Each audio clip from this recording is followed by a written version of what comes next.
Students அமைதியாக இருங்க. என்ன ஒரு நாத்தமாக இது? சுருட்ட வேலை பார்த்தோமா? சுருட்ட நீ எழுந்துடு.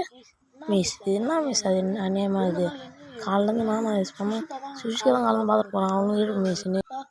சுஷிகா என்ன வேலை பார்த்தேன் மிஸ்? ஆமாம் மிஸ், எங்கள் வீட்டை எங்கள் அம்மா பூண்டு தோசையும் பூண்டு சட்னி சாப்பிடுவாங்க. அதான் மிஸ் நிறையா சாப்பிட்டுட்டேன்.